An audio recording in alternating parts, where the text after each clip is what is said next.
First thing you want to consider before you get too far is to find the logo of the...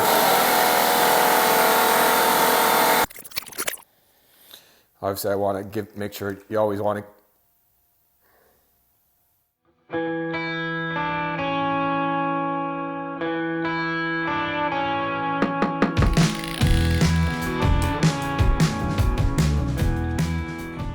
Hi everyone, Mike here from Bikes by Mike with another cycling related video. I'm back in the garage to talk about Bike Maintenance 101, specifically how to mount a tubeless tire onto a tubeless rim in the most reliable way possible. I've been struggling with tubeless over a number of years, and through that process I found a number of tips and tricks that makes the whole process a lot easier. So I'm going to share those with you today. Okay, let's get to it. So I'm going to show you my 7-step process for mounting a tubeless or tubeless ready tire onto a tubeless or tubeless ready rim. Yes, there's two major types of rims and tires, and I'll show you how the installation process differs between those two types. So today I'm going to mount the Vittoria Corsa tubeless ready tires onto my custom wheel set that I recently built up with tubeless rims. If you haven't checked out my videos on the wheel build for this beauty here, please check out the two videos in the link below. So first, a quick discussion about tubeless and tubeless ready rims and tires. So for tires, you have tubeless and tubeless ready, with tubeless being much less common these days. Tubeless refers to primarily the Mavic UST standard that came out in 1999. So these were probably the original tubeless tires that came out first, I think, for mountain bikes. So they were fairly common at that time, but are rarely seen today. Basically, these tubeless tires are made with thicker rubber and a casing that is sealed. So they were designed to work with or without sealant. So you could run them without sealant, and provided you didn't get a puncture, they would hold air. But that standard has pretty much gone away now, and almost all the tires you'll see today, almost all, certainly for road, it's common to find tubeless ready tires. So tubeless ready tires have the benefit of requiring less rubber since they don't have to be airtight, because the sealant is what provides the airtightness for the overall tire. So tubeless ready tires definitely require sealant. That sealant will fill a puncture if you get one, but that sealant also provides overall airtightness to the tire. Without the sealant, you'd be losing air through the sidewalls of the tire. And even if you're using sealant, certainly for some of the lighter race-oriented tires, they're still going to lose a bit of air through the sidewalls. So something to think about, that there is a trade-off between performance and longevity of the sealant and its ability to hold air. So just like with tires, with rims, you have tubeless and tubeless ready rims. Tubeless ready rims are by far the most common today because they're easy to manufacture and easy for wheel builders to build up rims. So this is where you have holes drilled in the rim for each nipple. So you have holes that pass right through the rim, which means obviously that if you're going to add sealant to the tire, you have to provide some type of air barrier or seal around the rim. And that's done with rim tape. So rim tape is wrapped around the rim and provides the airtight seal that allows you to put sealant in the tire. But for me, for the custom wheels I built what I think is the far superior rim type, and that is a tubeless rim. So this is where the rim is entirely sealed through, in this case, the carbon construction. And the only place that you have a hole penetrating the rim is where the valve goes. And of course, once you put the valve in, then you have an airtight seal here. So with a tubeless rim like this here, this is actually a hooked tubeless rim, there's no rim tape that needs to be provided to the rim. You put the tire on, put the sealant in, and that's all you need to get it all ready to go. So that's the setup I'm going to show you today, is how to mount a tire onto a tubeless rim. If you're starting with a tubeless ready rim, you're going to need to apply the rim tape, make sure it's airtight, reinsert the valve, and then you'll be at the stage that I'm at here. Okay, let's start with the tools you're going to need for the job. And what I'm showing you here are the tools that I use for all my tubeless installs. And it's a few extra tools and specialty tools than you absolutely need to mount a tubeless tire onto a tubeless rim, but it's the easiest way to do it. So you don't have to have all these, but it is going to make the process a lot easier if you do. So the first thing we have are a set of tire levers. Ideally, you want to use plastic levers or a plastic resin lever like these. Definitely, if you're using carbon rims, you don't want to damage the rims. You want to be extra careful. So make sure you have a nice bulky set of tire levers. Often you can get by with just one lever, but having two handy is definitely good. The next you're going to need is an air compressor. So I have an air compressor here, and just with the type of adapter I have with this compressor, I need to also use Schrader to Prester valve adapter. So this goes onto the valve core, allows me to pump up the tire. Now, a compressor is by far the easiest and best way to inflate a tubeless tire onto a tubeless rim, just because it's the fastest way to get a ton of air into your tubeless tires. So that's going to work 99% of the time, but it's not absolutely essential. You could go with something like this, which is just a track floor pump. And that, if you pump really quickly, often will work. Maybe it'll work 70, 80% of the time, 90% of the time if you're lucky. Or you could use a floor pump like this. This one's by Blackburn. And this is a tubeless tire specific pump, which has a chamber. So basically you charge up the chamber by pumping air into it, and then you can release that pressure, and it provides a good blast of pressure into the tire. Not nearly as fast as a compressor. It's not going to do it that quickly, but better than a typical floor pump. So that's probably the next best solution. And that'll probably work, 80 to 90% of the time. Next thing you'll want is a measuring cup. So like this, obviously a disposable cup. I've put some measurement markers in there. You can use a scoop, whatever's necessary or useful for you to measure the amount of sealant. All sealants are different, but generally for most road tires, you're going to want about 2 ounces of sealant. Typically it's 3 for mountain bikes, and fat bikes can be 6 or 7 ounces. And then you have your sealant. So in this case, I'm using Silka's Ultimate Tubeless Sealant. This is the original installation sealant. They also sell refresher kits. So the idea being that on your initial tire install, you use 2 ounces of this for road bike tires.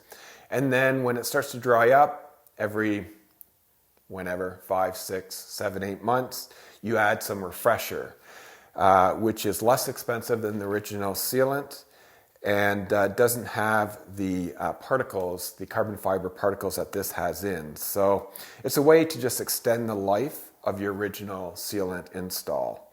I've actually used a number of different sealants over the years, and currently using the muck-off sealant for my mountain biking just because I have a ton of that left. But I've tried probably half a dozen or more over the years, and I'm now landing on this as being the best performing sealant. Maybe a bit more expensive than some of the others, but especially for road bike tires, I want something with maximum sealing ability just because of the pressures you're running. So most sealants will do fine for pinhole punctures, but once you get into ones that are several millimeters wide, you can run into problems. So there are sealants out on the market that have no particles in them and others that have some particles in them. What I've noticed with, and I won't name names, but what I've noticed with the sealants that have particles in them is that those particles aren't suspended in the sealant. So if you look at the inside of a tire after you've had punctures, anytime I've looked at it, those particles have not actually done what they're supposed to do, which is to plug the holes. I find they're just settled elsewhere in the tire. So what is unique about Silka's sealant, and I've been using it for probably about half a season now, so I do have to test it out more, but it does seem to do what it claims to do, which is for the particles, in this case it's particles of reclaimed carbon, are suspended in the sealant equally throughout the sealant. So when you get a puncture, it stays within the liquid, throughout the liquid, and goes to the areas of the tire that you have the gash or the hole in. So they actually do work to get pushed into the holes to be used to actually plug those larger holes. And that's important because if you have a gash in your tire, especially if you're running high pressure in a road tire, 70, 80, 100 plus PSI, sealant itself for large gashes is not going to cut it. So you're going to need plugs, and I have a video on the Dyna plugs, which I find really useful. But ideally, you want the sealant to seal your gashes without using plugs. That's going to be the easiest when you're on the road, and is going to result in less loss of air to your tire as well. So this is a great product for that. Nothing is perfect and nothing will fill all gashes. Silka claims this will fill a gash up to 6 millimeters long, which is a massive gash. In my experience is that other sealants really have no chance in sealing a gash of 6 millimeters. They would definitely will require a plug. So use whatever sealant you like. I'm using Silka for this installation, and I'll show you how to use that. And the last thing you want for the tools is a bucket of water or hose. In this case, I have a bucket of soapy water, a wet rag, and a dry rag, just to help with some cleanup. And the soapy water is useful if you're not sure you've created an airtight seal to your tubeless tires.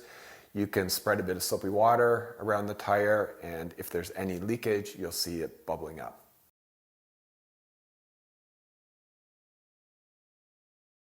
Okay, now on to step number 1, which is prepping the tire. And this can actually be one of the most important considerations to make sure this whole process works perfectly fine. If you're like me, often when you set up your tubeless tires, it's at the start of the season, and like today, it's a bit cool.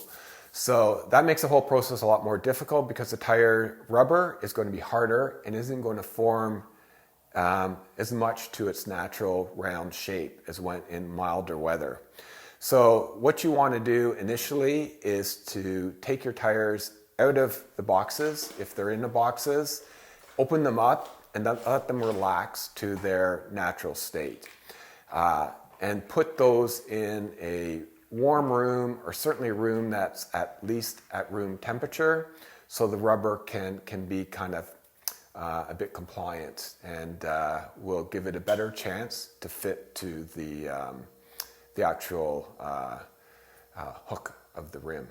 So I've been letting my tire warm up inside, so now let me grab it. So here we are. So we have the tire, and as you can see, it's out of its package and it's starting to relax a bit more. So we're pretty much ready to go with the tire portion of it.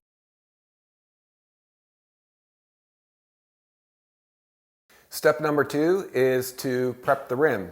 And I've already talked about the difference between tubeless and tubeless ready rims. And since I have a tubeless rim, it's already prepped and ready to go. So nothing more is required here. Just make sure the valve is on tight, and that's all set.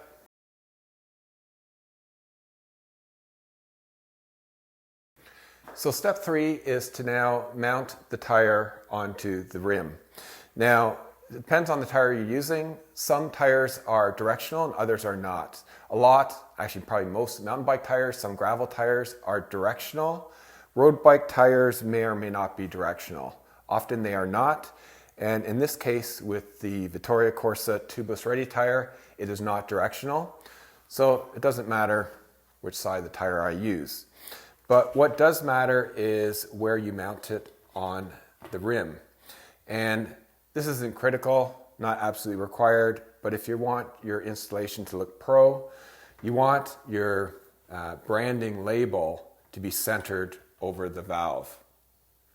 So that's what I'll do is I will mount just one bead, one side of the tire first, making sure that that is centered over the valve, which it is, just like that. Now, before that's one side done, before we work on the other side, you want to make sure that the side that you just installed on the rim is sitting in the center of the rim, which is actually always deeper than the rest of the rim. So you want it sitting there, seated there initially to make it easier to put the other side of the tire on. So I kind of want to go around, just make sure that's the case, which it is. And then starting at the 12 o'clock position, I just slowly work the tire bead on the other side onto the rim. And this will go easy at first, but as you get close to the end, it's going to be difficult. Now, with gravel tires and mountain bike tires, you can definitely mount this with just the palms of your hands. And a good technique I have is you kind of brace the wheel against your body. You use your palms to kind of roll, you can see here, I'm kind of rolling the bead over the rim. Now, like I say, that works all the time for gravel tires and mountain bike tires. But when you get to road bike rims and tires, it's just such a tighter fit because of the pressures we're running. So unfortunately, I have to use tire levers.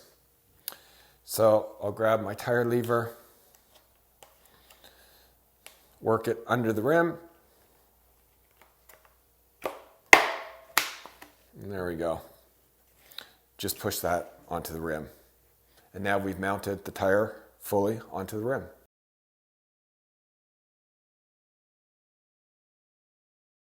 Now that the tire is on the rim, the next step is step 4, which is to dry inflate the tire.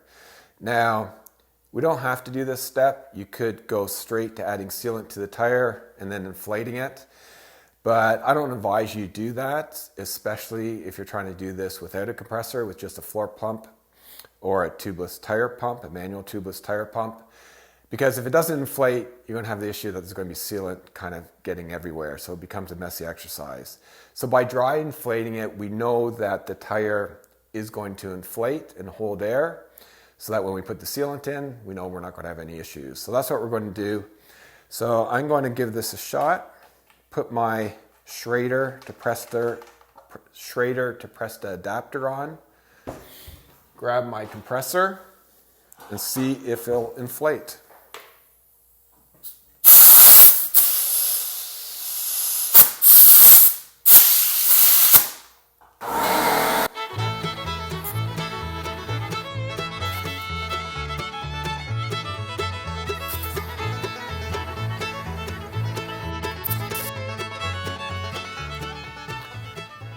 So that didn't work.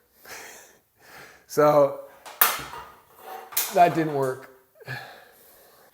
One thing I should mention too, when you're doing the inflation, one of the things you want to check first is to make sure that the bead of the tire is on either side of the valve. So if this is over top or on one side of the valve, it's not going to hold air. So you want that valve to be covered up. So, which it was but it's still not holding air. So a problem that is rarely talked about, but is an often issue you have with the whole tubeless process failing, is the tire rim interface. Now, this is a huge problem in the industry, and they really got to work this out at some point because it's causing a lot of cyclists a lot of frustration. A lot of bike mechanics, a lot of frustration. So the issue is that, in almost all cases, the tire manufacturer is different than the rim manufacturer. In this case, it's a light bicycle rim and a Vittoria Corsa tire. So the interface between the tire and the rim has to be just perfect for this whole process to work. If the tire circumference is too tight, you can't mount the tire onto the rim. If it's too loose, which is the case here, it won't hold air. So that's what I have. I can just tell when I look at the tire against the rim, there's too much play. There's too much play, there's too much clearance between the tire bead, and the rim, or the inside of the rim. And I would say I get this a lot of the time. So it's a problem and a hassle, but there is a fix, and that is basically to add rim tape to fill that gap. And sometimes one revolution is enough. I've had times where I needed two, and in cases where I have a tire that's a horrible fit with the rim, I've had to do 3 wraps of the tape. And that is the only way you're going to get it to seal. In this case, the tire is fairly new. I just took it out of the package an hour ago. Maybe I could let the tire heat up or relax a bit more. Or maybe if I did put sealant in here, it would be enough for the sealant to seal the hole as I'm using the compressor to pump it up with air, but that's not terribly likely. So what I'm going to do is I'm going to add some rim tape and try this whole process again.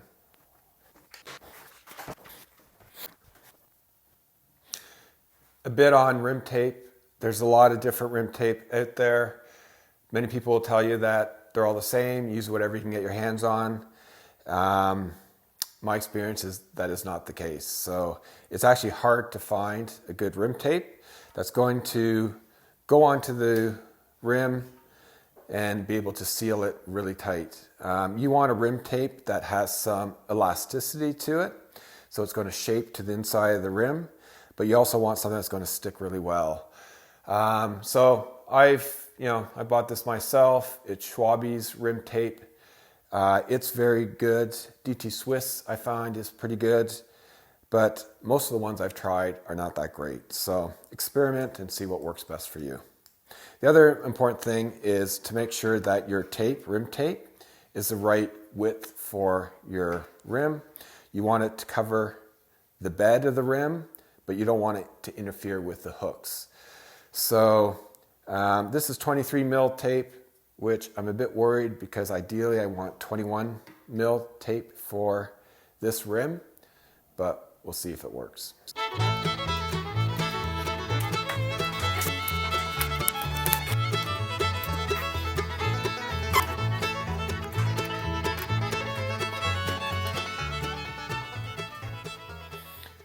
So as you can see, I've added 1 round of rim tape. Maybe I should have added 2, but I'm thinking that 1's going to be good enough. So we'll see if that works. If I still have a lot of air leakage, then obviously I need to add another round of rim tape. So I'll mount the tire on, dry mount it, and then I can dry inflate it.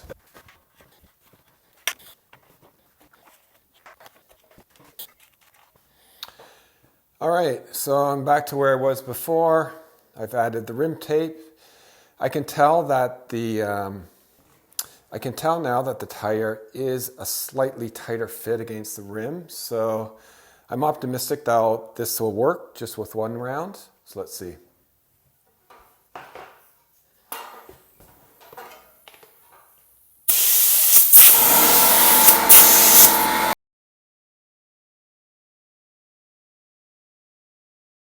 All right, we're on to step 5. Now that the dry inflated work, now we know the tire is going to hold air when we put sealant in. So I'm going to remove the air from the tire to allow me to put sealant in. So what you want to do here is go on the opposite side, remove a bit more air. Go on the opposite side of where the valve is and release the bead, going, say, halfway around. And then we want to pry off the tire on one side.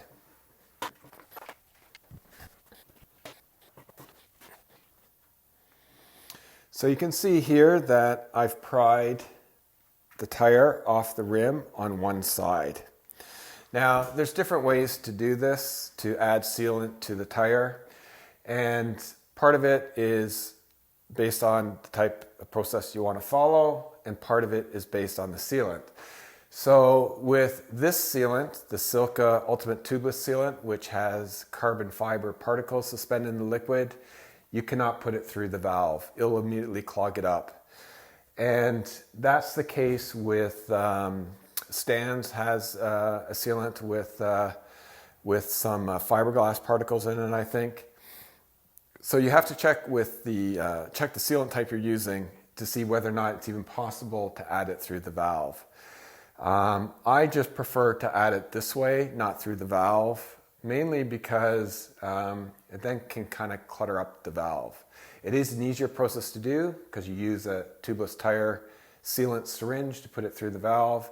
But on mountain bike and gravel tires, this is just as easy to do. This is a harder process on road tires, as you've seen. It's harder to get the tire on and off the rim. So this is just another step to have to take the tire off the rim before you do the final install with the sealant. But this is how I'm going to do it because it's my only option using this sealant. So I'm going to measure out 2 ounces of liquid into my measuring cup.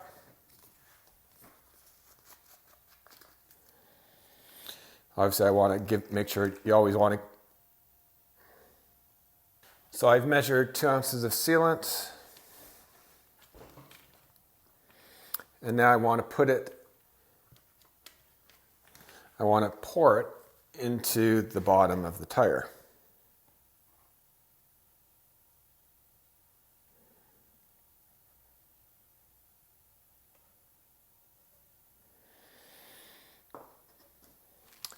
So there you go. So you can see that I've added sealant. And it's now, obviously, it's now sitting at the 6 o'clock position of the tire. So before I try to put the tire onto the rim, I want to rotate this. Obviously, the seal is still pretty good here, so I want to rotate this, the open part of the tire, to the 12 o'clock position before I now mount this remaining part of the tire onto the rim. I'm going to try to do it. Now that I have a bit of lubrication, I can actually get it on without tire levers, which is nice.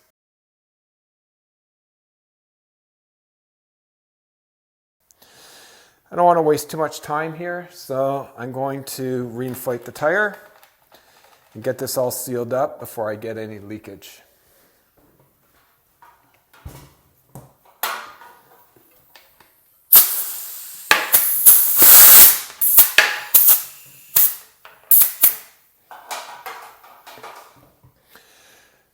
So of course, I should grab some soapy water. So of course, since I already did the dry inflate, I was pretty confident that this is going to hold air, which it did. And I'm just cleaning up the tire now. Just cleaning up the bead of the tire.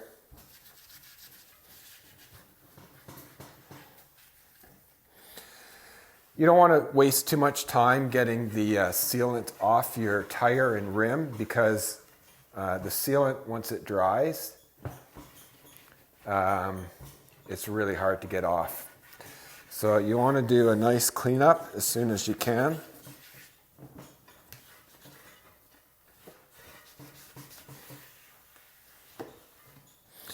And you can actually see here, you can see the bubbles.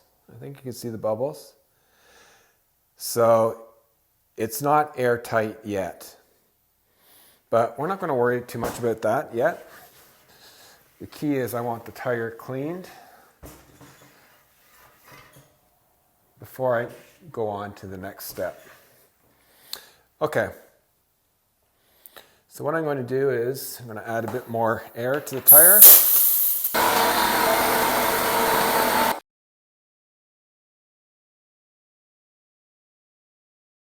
Okay, so now the very last step, step 7, is to redistribute the sealant. So you saw earlier that it's obviously sealed, but it's not completely airtight. So like I say, this is a tubeless ready tire. So without sealant, air will leak from all of the tire, from the sidewalls, from everywhere, not just at the rim tire contact point. So you want to do everything you can to, you can probably hear that, you might hear that sealant sloshing around. It's easier to hear on mountain bike tires with more sealant. So you want to kind of shake it around like this.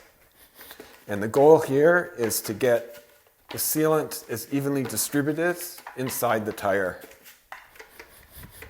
So do that, and also do this, where you're kind of just bouncing the tire on the ground. So that's pretty much it. That's all I have to say on how to mount a tubeless tire onto a tubeless rim. I hope this helps. Give it a shot. If you have any questions or comments, please pass them along. And here, once again, is the 7-step process for mounting a tubeless tire onto a tubeless rim.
That's all I got for today, folks. If you like this video, please give me a thumbs up and share it with your friends. And if you're not a subscriber to this channel, please subscribe, as it allows me to produce more content for all of you.